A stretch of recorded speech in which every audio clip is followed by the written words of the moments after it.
Welcome to That Magic Moment. I'm your host, Brandon Dillon, aka The Gray Falcon. Today we are discussing a noob's view of the new 40k and Lord of the Rings expansions that are coming out, plus some pricing updates in regards to Time Spiral, and I also have some news about Jumpstart. But first, remember, if you like the content I make sure you click the subscribe button, the follow button, just Gray Falcon, GRAY_Falcon on here as well as YouTube. So make sure you hit those buttons because it really helps me out and the algorithm. Alright, but let's go ahead and move into here. First up, we all have heard about MagicTheGathering, Warhammer 40k, and Lord of the Rings expansions coming out. And this is something that I wasn't sure about at first. And I started talking with some of my friends about this. A lot of them are people who are not currently in Magic, but have played in the past, plus some of my friends who do play Magic and what their thoughts are on it, plus my own personal thoughts. Now, when this first got announced, I was like, oh, Warhammer 40k, that doesn't really fit the world of Magic the Gathering. It's very weird. Now, if they're only doing like the picture shown below here from Polygon where the Space Marine has a sword and shield, sure, maybe that works. But it doesn't really work for weapons. I'm like, how are they setting this up? Are they bringing banding back as well with this? Because in the game, I don't know a whole lot about the game, but I've seen it played and I tried to get into it once. And basically everyone has all their figures put together on a little board and they move them in these large chunks, and I'm like, that's banding. But all jokes aside, I don't know that they would actually do that, but it just doesn't seem to really fit the world, and that made me think, why are they doing this? Well, then I started talking to some of my friends who hadn't been in Magic in forever, and a few who had never played Magic, and it wasn't Lord of the Rings that had enticed them. The 40k actually made them think, maybe I will get into this game because I really love this setup. So from a bringing in new people, trying to attract people into this game, apparently the 40k is a big draw for a lot of people because they're looking at that and going, oh, that's something I really enjoy. It's attached to this. Maybe I'll go purchase this. But for all we know, this could be something like the My Little Pony setup, and you know, there's 5-10 cards available. The collectors run out and they purchase those, and then we never see it again.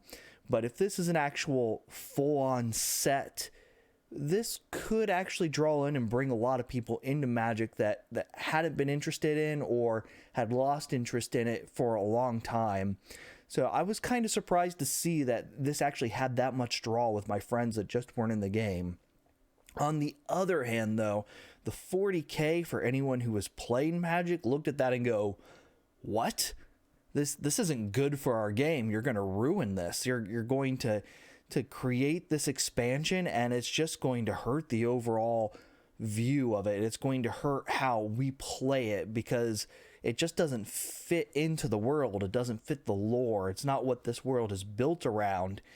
And I that's where I was standing at first too. But hearing my friends, I'm like, oh, this is probably a good thing in a way for the company, but we'll just have to see how we bring this together. So my view from my initial reaction to what it is now is, as long as this isn't something that is a permanent or it's done right, hopefully it doesn't hurt things, and it is good overall for bringing people into the community. On the other hand, though, they all loved the Lord of the Rings expansion for those who were currently in the game. And I thought that was great too. People like my wife who don't play Magic, but she bought the Lord of the Rings card game, would be really excited about this. She would want to come in and play with those cards potentially, and I would enjoy playing those as well. And Lord of the Rings already fits so well into how characters and elves and dwarves and all of that already mix into this. So that would be a really good way for this to just meld those worlds together.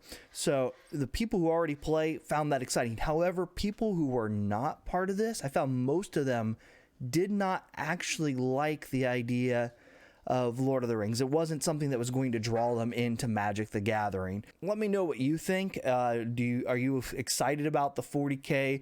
Is the Lord of the Rings something that you are really excited for, but the 40K is something you're against, or vice versa?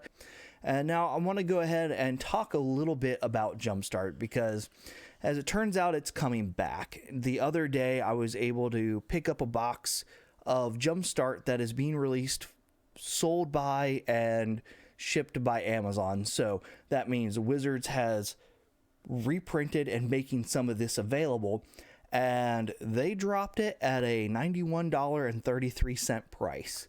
It had been marked as 40% off. I think that's just because I did see it a few days before that, but it had still been listed at over $140, shipped and sold from Amazon. So that made me wonder if maybe they had just gotten hold of some boxes and were just leaving that bumped up mark price. But all of a sudden the price dropped back down, which means they actually got a supply from Magic, because whenever Amazon gets a product from the supplier, they normally put a discount on it if you pre-order it, and that discount is only available for so long. You might have a week or so oftentimes, and then all of a sudden it goes back up to what its normal price is. Sometimes it does stick around up until the actual product gets released, with just slight bump ups in the price till it reaches that. This sold out really, really quickly. I think I noticed it, made my purchase, and then I had told my brother about it, and he didn't see my message immediately. So within about 15 to 20 minutes, it was sold out, and he was not able to get one of these. But this is good news. Check with your local game store. I checked with mine. They did not have any available coming out. So that kind of surprised me that Amazon was getting this and they were not.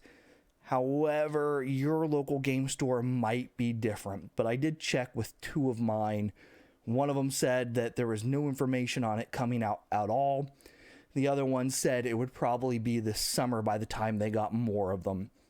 Well, here we are, April, so we got about a month to wait off the Amazon orders. We don't know if they'll get any more in. Keep an eye on that though, because oftentimes people will end up canceling orders and they will pop back up there. What that price will be, if it'll be the discounted price, I don't know. But Jumpstart is still very highly valued overall for its cards. This is over on MTG Goldfish, and as you can see, while it did peak at $500, it's still sitting at $381 for the set. And part of that is because there is a card currently worth $120, and that card was worth $110 a week ago. So a lot of these do keep rising up in price. Now, there are some that are falling overall, like the Phyrexian basic land, but overall, excellent set to get your money into, especially if it's still going to be hard to acquire these, and a great way to jump into the game with friends, especially if there are people that haven't played in a while and are looking at it and going, ooh, I want to jump into that 40K. Well, maybe this is a good way to introduce them back in before that gets released, because we don't know when that's getting released yet. And then over on Time Spiral, we do have a bit of an update. I don't know if someone was listening or what exactly happened. I contacted my local game stores, and one of them said that Time Spiral for them was going to be $210, so $109 and change. And then the other one said that they couldn't give exact pricing, hadn't been updated in their system for where it was going to fall for them yet. But they said they suspected it was going to be $200 at their store, but that store is a place that if you do pre-orders with them, so before the set gets released, you get yourself a 10 to 20% discount. They said they didn't know what the discount on these boxes was going to be, but that meant if you pre-ordered it, you could get it between $160 and $180, which, as I talked about before, is where the price would fall if you are buying the 3 booster draft pack for $15. It comes out to $180 for the same number of cards that are in the box. So check your local game store, see if you can get a discount on those and make it a value for you to actually go out and buy the box, or at least break even with what this is being offered on Amazon. unfortunately, even on Amazon, while they have reduced the price to $182.99, it's still technically $3 cheaper to buy a bunch of the boxes. So that's, again, up to you. And as I said, if you're willing to pay that little bit of a premium in order to support your local store, I recommend it. If you can afford that, probably a good idea to go there and put your money in. But when you're looking at a price difference of $30 for someone, that might be a deal breaker between $180 and $210. So make smart purchasing decisions as well. Don't hurt yourself out there. This is already an expensive set. We're not looking at a $100 box with this. This is them saying, we're reprinting these, and because we're giving you all these special reprints, we're charging you extra. All right, and then let's go ahead, and I want to cover the lands.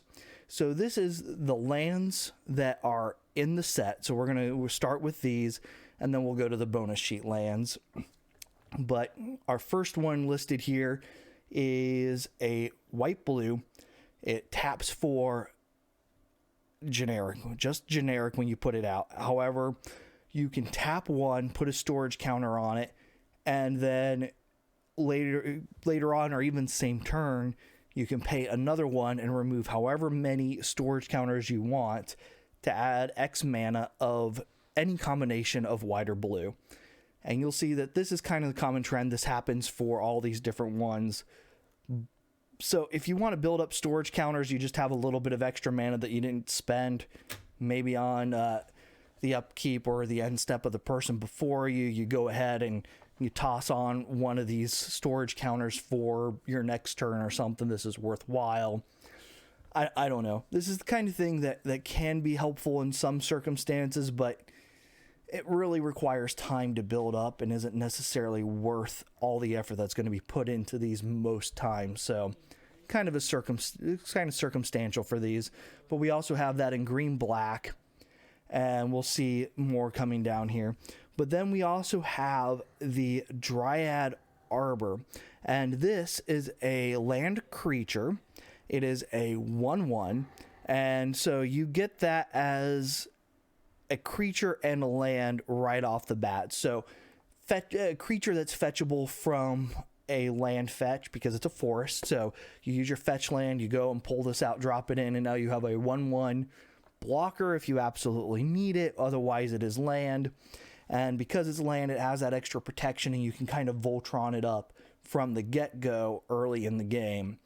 And then we have a legendary land, which is tap 1 white, and then it has when Flagstones of Torikar, sorry, I probably butchered that, is put into a graveyard from the battlefield, you may search your library for a Plains card, put it in the battlefield tapped, then shuffle your library. So that is nice. You're getting 2 lands for 1. If you have one in the graveyard. So if you have a deck that is, self-milling or someone else is already milling you, it's good in those circumstances. But 2 lands for 1, that's overall a really powerful ability that can be brought up with that card. And again, here we have the red-green version of that special land that puts the storage counters on. And then we have our next legendary land.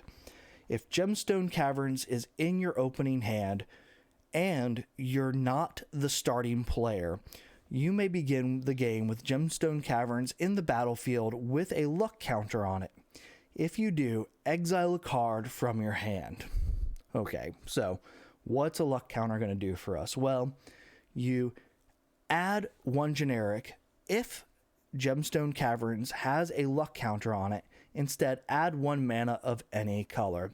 So you're getting a legendary land that allows you to get rid of a card from your hand in order to give you 1 of any color. Now, this doesn't come in tapped or anything like that, but I'll be honest, this doesn't seem very good overall. Maybe I'm just too new to this, and if you know of something that this would be really good for, leave a comment, let me know. But overall, I don't see a whole lot of use for something other than... well, I don't really see any use for this at all, because there are plenty of other lands that allow you to play of any color that don't come into play tapped, especially if you're doing something like Commander, where you can play things from your commander's identity and it comes into play without being tapped. So there's lots of cards like that that could be used instead of this. And if you're playing in Standard or Modern or any of the other 60 card formats, I don't really see a whole lot of reason to put this in a deck. It seems like something that you would be better off doing other things for. So I don't know, let me know what you think, but for a legendary land, I'm not really impressed with that one. But these cards have probably been around before, so maybe there's some sort of setup that I'm not aware of. Like I said, just let me know in the comments what those would be. And then we have Kekre, and this is another legendary land. Again, tap for generic, tap 1 red and generic, and create a 0/1 red kobold creature token named Kobolds of Kekre. Now this is kind of nice because while it is going to cost you 3 mana to create a 0/1, if you just have open mana sitting around, it does at least get you a creature, get you a chump blocker out there, and there are plenty of ways that you could bump up the power of a kobold. So just keep that in mind. There's a lot more to this card, and I do see the usability of this one, and I expect that to see quite a bit of play. And then we have Molten Slag Heap. And Molten Slag Heap, that is tap for a generic. Again, pay 1, put a storage counter on it, and then you can pay to remove them. This is just the black-red version of that one. And we have that again with green-white. And then we have Swampyard. Swampyard is tap for generic, or tap, regenerate target insect, rat, spider, or squirrel. So overall, free regeneration on things. So if you can untap a land, you use your Staff of Domination or something, you can do a lot of sacrificing abilities with this that can go infinite and allow you to just constantly sack something in order to accomplish whatever your end goal is with that. And moving on down, we also have Terramorphic Expanse, which is a low-end fetch land. Basically sacrifice it, you search your library for a basic land card, put it in the battlefield tapped. We've seen this before, and it's starting to make a little bit of a comeback here. I know the other one has been more popular in the pre-cons lately, but maybe they're going to switch it back around to this one again. And that just gives people access to 2 fetch lands that are very cheap and readily available to everyone. Then we have Tolarian West. Tolarian West enters the battlefield tap. You add a blue, and it has Transmutate. Discard this card. Search your library for a card with a converted mana cost of 0. Reveal it, put it into your hand, then shuffle your library. This seems like it'd be something that's more powerful with, I don't know, something like Power 9 that exists. It doesn't seem like it's super useful in many cases because you're getting rid of a land. You're also paying 3.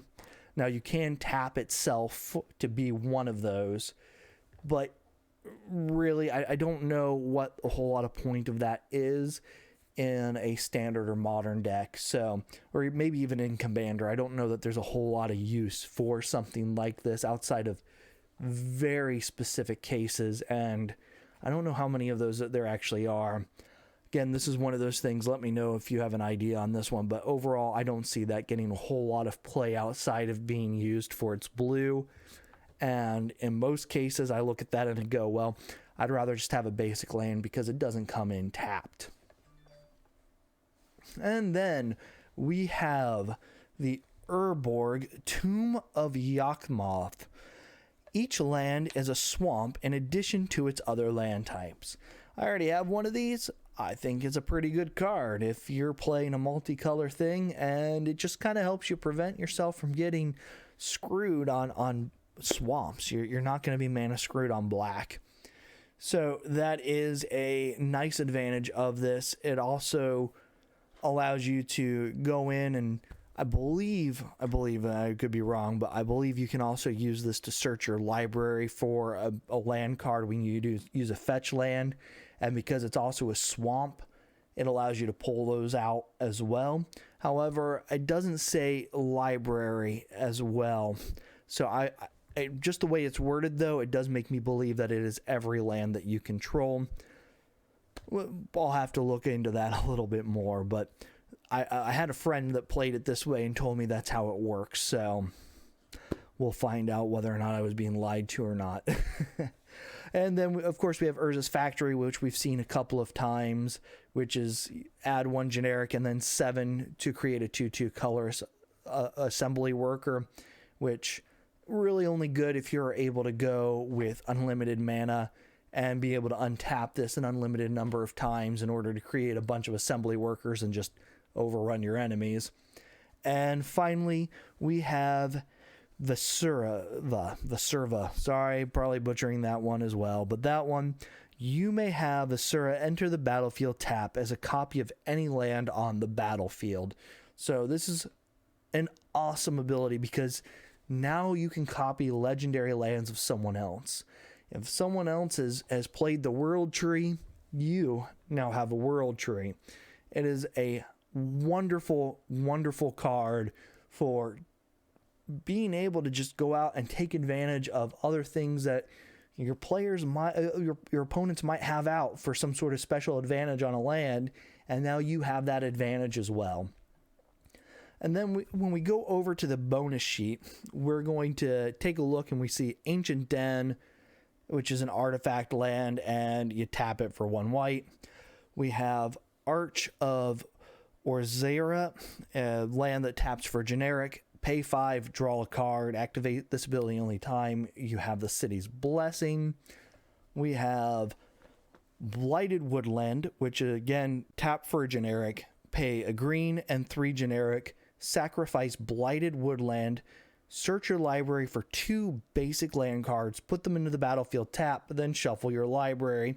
So some mana ramp right there. It does cost you 4 plus the sacrifice of this, so 5 mana in total to be able to pick up 2 extra, but it's ramp on a land card, so that means you're not really worrying about having to do anything special in order to get there. You just have to wait until you have the mana in play to get to that. We have Bojuka's Bog, enter the battlefield tapped. When Bojuka's Bog enters the battlefield, exile all cards from target player's graveyard, tap to add a black.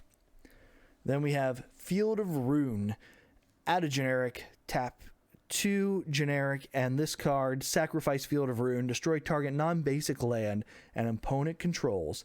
Each player searches their library for a basic land card, puts it onto the battlefield, then shuffles their library.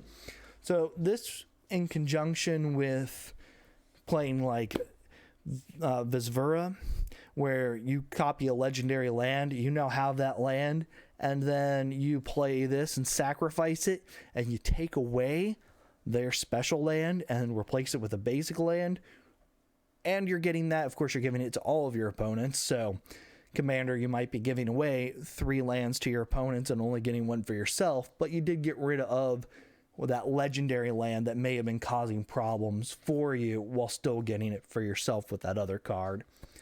Then we have Mystic Sanctuary. Mystic Sanctuary enters the battlefield tapped unless you control 3 or more other islands. When Mystic Sanctuary enters the battlefield untapped, you may put target instant or sorcery card from your graveyard on top of your library. So just a nice little perk there for an island, and it does list land island, so it is fetchable. Then we have Ramsung Ruins, which again, tap for generic, tap, pay 1 life, add a red, or pay 4, tap this, so 2 red and a 2 generic, sacrifice a desert, ran up runes, deals 2 damage to each opponent. So you have enough lands on the battlefield, now you've got yourself a shock available, but a shock that does it to every opponent. Then we have the wastes, and the wastes is again tap, add 1 generic, nothing else on that. But that's the bonus sheet. Those are all the lands that are available from the bonus sheet. But that's going to be it for today. Let me know what you think of these lands, if you're excited about a lot of these coming out, if you're kind of like me where you're looking at some of these and going, oh, well, I wouldn't actually play a lot of these because the benefit isn't great, but some of these are absolutely incredible in other instances, and just holding off and using them at the right moment could make a big difference. But again, that's very circumstantial in that specific chance to be able to copy a legendary land, and you might end up just playing it at some point and having it become a basic land. You never know. So a lot of interesting things that are in here. Several of these I didn't even know existed. Like I said, this is kind of a noob's guide to looking over these things, and compared to, a lot of the other people are on here doing this and looking at these as people have played forever and these are coming back for them. A lot of these things are things that I either never saw or saw very rarely in my time playing when this setup was actually out and available before I stopped playing. So that's going to be it for today. Remember, click the follow, click the subscribe button over on YouTube, over on Twitter, or here on Twitch. And until next time, have a good one.